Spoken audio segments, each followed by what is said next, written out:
In this module, we'll be talking about the different types of conditioners. So, very similarly, like I talked about in the shampoo section of the course, sometimes the conditioners can reflect very similarly to the types of shampoos that exist.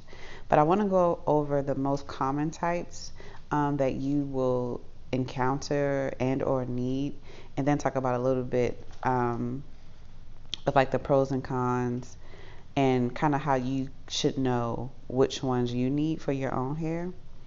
So the first one I want to start with is instant conditioners. Well, yeah, instant conditioners.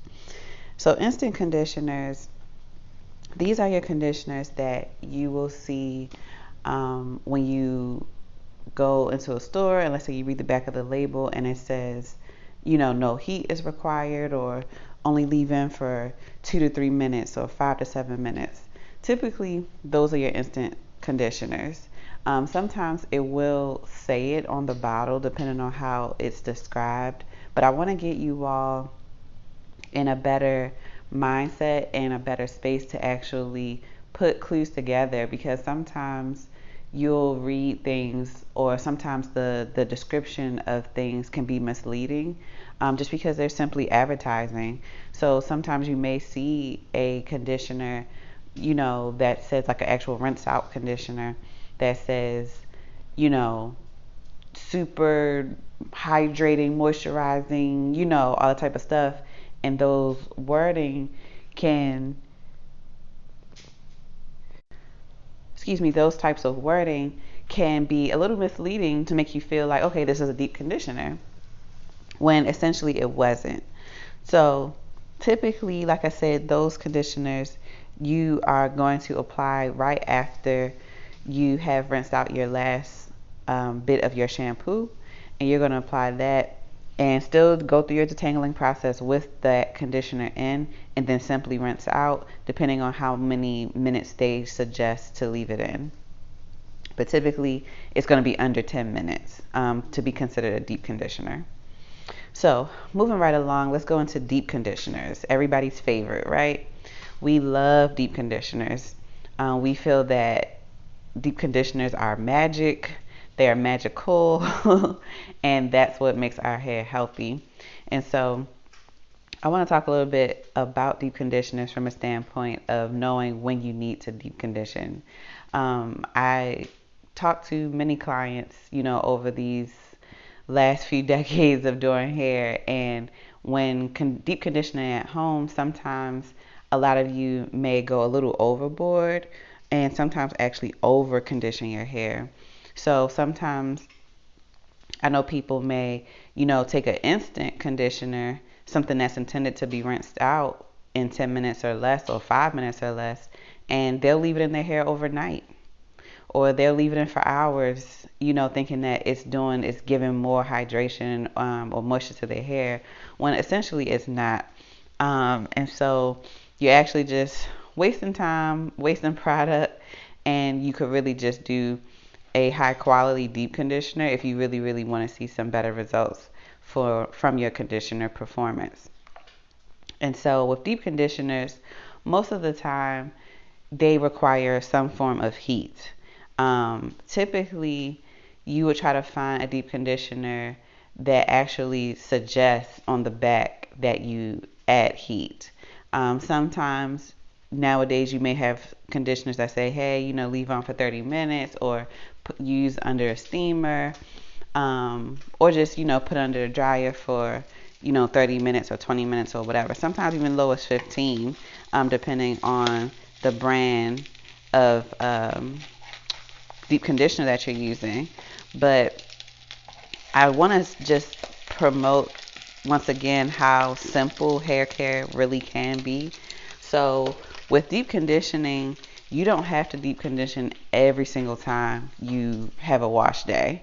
Now, in another one of my videos, I talked about wash day frequencies and how soon or how often should you be shampooing your hair, how depending on the length of your hair, depending on a couple of different factors, the frequency of how many times you should be washing your hair in a course of a month. And that, like I said, it's in another video, but it's important to bring up because that'll determine how many times you should be deep conditioning. Honestly, it shouldn't be every single wash day, because what's going to happen is you're going to start to over condition your hair, and it'll actually lead to more dryness and more issues with your porosity levels. So you want to actually give your hair a chance to bounce back, see what it's made of, see, okay, let me tweak this, let me, adjust these types of products so that way you know how to move forward. So wrap it up with deep conditioners. Like I said, I just want to make sure that you all know that it's definitely something you shouldn't do every single wash day, and also something that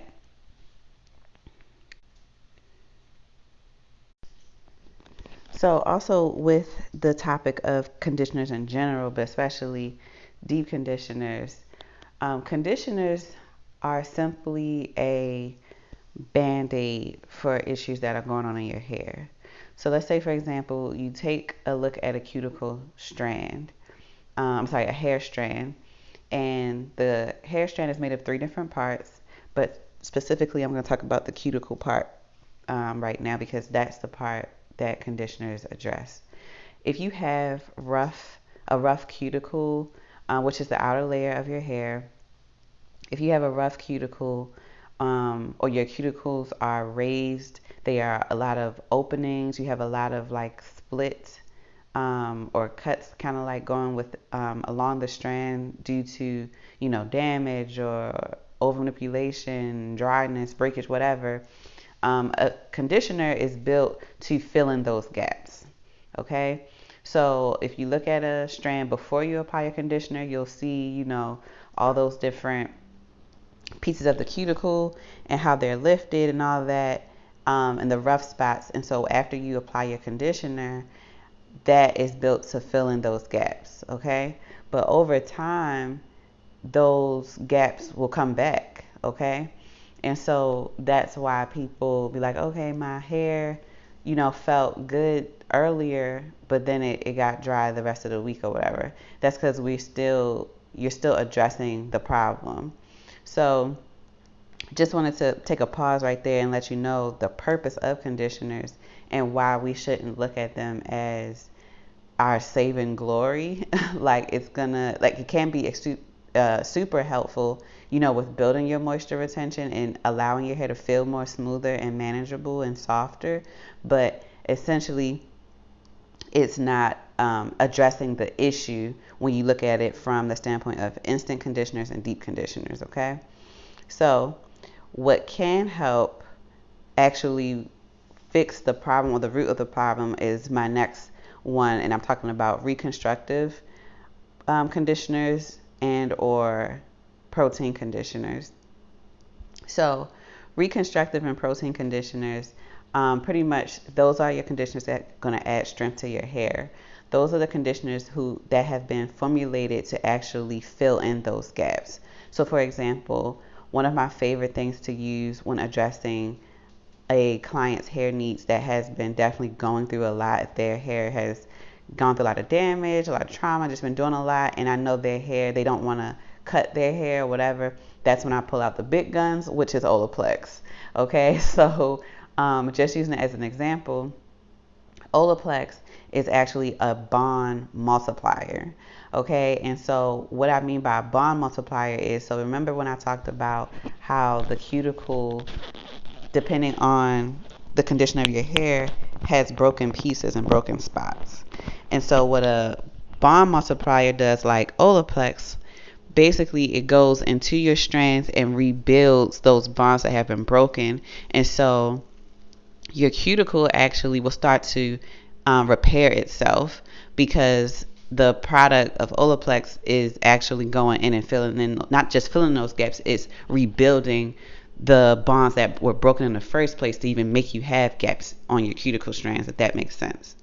And so I saw that to say, you sometimes want to address the root of the problem. We have been sold for so long on that, okay, condition your hair, the conditioner, that's the, the bee's knees of healthy hair and maintaining healthy hair, which, don't get me wrong, conditioners are very essential to our hair. But sometimes when you have a deeper issue with damage, or you feel like, dang, my hair, it just will not retain any type of moisture, you want to get to the root of the problem. And I'm going to address some other issues as well, because it could be styling issues and just over how you take care of your hair and just having healthier hair habits. But sometimes it's just you need a good reconstructive or protein conditioner. And so there are others that exist. It's not just Olaplex, but I wanted to highlight Olaplex because that's like definitely my go-to when I know that a client is really having a hard time retaining moisture, or they're shedding a lot, they're having a lot of breakage and things like that. It's going to stop it right in its tracks. And so I'm definitely going to attach, my favorite products of conditioners and shampoos and all that, so that way you all will have them. But Olaplex is definitely something that you want to look into. So finishing up with the protein and reconstructive conditioners, there are others that exist as well that are really, really good. But we are sold, the idea that we need so much moisture in our hair, moisturizing products, that we forget that our hair is made of protein as well. Our hair needs strength to be able to withstand styling, to be able to hold styles well, to be able to bounce back, to be able to even grow. I have plenty of clients that I've done in the past where their hair was splitting excessively, not because they were not applying enough moisture or whatever. It's just because they simply were doing things to lower their strength in their hair, and they never thought, hey, I should probably use some protein. So another point that to add about protein protein conditioners is to, if your curls are lazy, if you see or feel that, okay, I've been doing wash days for a while and my curls, they're just hanging, like they have no life to them, no bounce back, that's a pretty good sign that you need to do a reconstructive or a protein conditioner on your hair, or protein treatment. Now, the frequency of how often you need protein or reconstructive type of conditioner is definitely way less than what you need a moisturizing one, but also that depends on your hair needs. So like I said, if your hair is a little finer, your curls are looser and things like that, okay, you may need protein more often than your coarser, curlier counterparts. So just want to put that out there, that, like I said, sometimes it's not a one size fits all approach when it comes to conditioners. So the last one I want to talk about is leave-in conditioners. Leave-in conditioners have been pretty much sold as like a whole entity within itself. But the reason I want to bring it up is because I feel like we, as a natural hair care or natural world or segment, I feel like we overuse leave-in conditioners a lot. We use leave-in conditioners like they're stylers, and they're not. Leave-in conditioners were never meant to be like this, like ultimate styling product that'll seal in all the stuff we did with our shampoo and conditioning processes. Leave-in conditioners are simply moisturizers, okay? And so moisturizers without any hold, without any styling properties. If you have already checked out the other course where I go deep into styling products for natural hair, I go over the main things that you need in products that'll help you decide which product to even pick up to use on your hair. But a leave-in conditioner specifically really does nothing for your hair depending on what you are doing with your hair. So for example, a lot of leave-in conditioners out here that are marketed to you all are cream based leave-in conditioners. And when I say cream based, like meaning it comes in a jar, okay? And so it comes in a jar, and most people apply leave-in conditioners very heavily as well. So let's say you finished your wash day, you rinsed out your conditioner of choice, and you go to put in your leave-in conditioner thinking you're doing the right thing before you pick up your styler. Sometimes, because most leave-in conditioners are marketed as a cream based or a very dense heavy base, sometimes the leave-in conditioner is being a hater on your styling products, okay?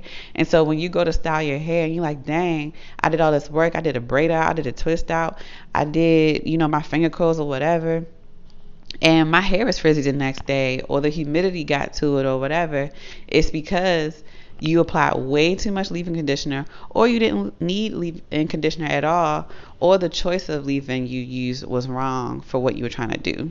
So there, even within the leave-in conditioner market, there are different ones. Like I said, I'm definitely going to attach the ones that I prefer and the ones that I like to use. But typically, you want to lean toward the lighter side if you do choose to use a leave-in conditioner.